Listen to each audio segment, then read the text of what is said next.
in the business and hmm you started to scale, what were some of the things you did to actually scale the business? Because you got to find clients, right? If you're not finding clients, you're not growing. Yeah. So what were some of the tricks that you actually pulled out that actually allowed you to grow and to where you were seeing? I think you said you were doing 20% growth a year or something like that earlier in the Yeah. pre-show. Yeah, year over year for I'd say well until we merged, we actually double our size about every 3 years. So we had really solid growth, and a lot of things were part of that. The first thing is when we started out, all the friends and family that I knew that owned businesses, then we they of course they wanted us to help them out right away, so we helped them out right away. Of course, gave them the family discount. Part of the reason we didn't make any money. But with that, we did that and learned from what they had and learn how to actually, we use those as our learning tools. How do you get a small plumbing and heating company to, from, doing two or $300,000 a year to do $3 million a year? Let's figure out how to get that and figure out how to grow that. And so then the next person came along, we could actually work that. And so because of the success we had pretty early, the referrals really worked out well. So referrals were a big part of it. Again, I didn't have a whole lot of money back then, and the real big thing for growing was advertising in the phone book. And with that, you take these big ads out; it costs a ton of money. I didn't have, so I was competing against a lot of folks that were a lot bigger than me. Plus, nobody had ever heard of virtual CFO before because it didn't exist. They didn't know what it meant. When I created that concept and bundled services and say, hey, we're going to be the advisor, nobody knew how that was. So how was I going to promote that? And so I thought, you know what? There's this cool internet thing. I'm going to see if I can figure out how to promote it on the internet.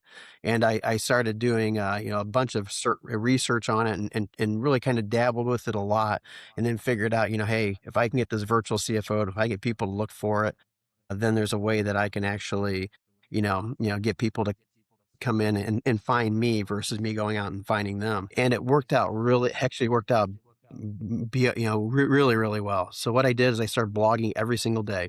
So I wrote a blog every day back then. Blogs were the big thing. I wrote it every day, and I wasn't super consistent. So I hired a contractor to start doing it for me. So I had a contractor writing the blog.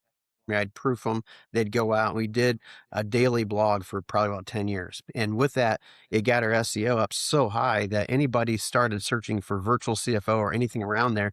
We were the number one hit anywhere in the United States. And it was like, wow, this is pretty cool. And it's really hard to get that anywhere. We're still there. So if you typed in virtual CFO right now, we would pop up right there on the front page.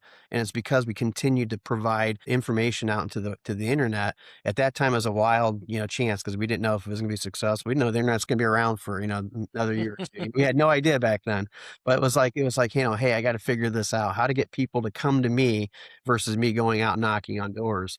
And so that was a big part of it right there, was just simply the SEO, the internet, really trying to figure out how to do that, how to get your brand out there. But the problem is nobody really knew what virtual CFO was, so I had to write different articles to kind of talk about it, and nobody really read the articles because you could tell because I wasn't bringing in anything in. And so we started really focusing on the clients we had. Creating that virtual CFO model, really working through the processes, figuring out how we wanted to do it, and then at the same time, marketing for it. And so, I did everything. I did direct marketing. I did phone calls. I had an agency call clients for us. I did everything you could think of, and really took chances on everything to figure out, hey, what's going to work and what's going to stick. Because I knew I still didn't have that money to compete against those big boys with. And so, that I had to do whatever I could. And it just really picked up. The digital marketing really, really was a big key there. And so then once it started becoming popular, the idea started becoming popular. What really scaled my business, which was really a big hockey stick, because we started picking up maybe 1 to 4 clients a year. So it wasn't super significant. And it was one of those things, the growth wasn't going to be there. So our really only growth was really increasing prices, picking up odds and then clients, project work, some things that we really didn't want to do because we wanted to do the consistent work. And then once we went into a niche where we niched up, the hockey stick approach happened.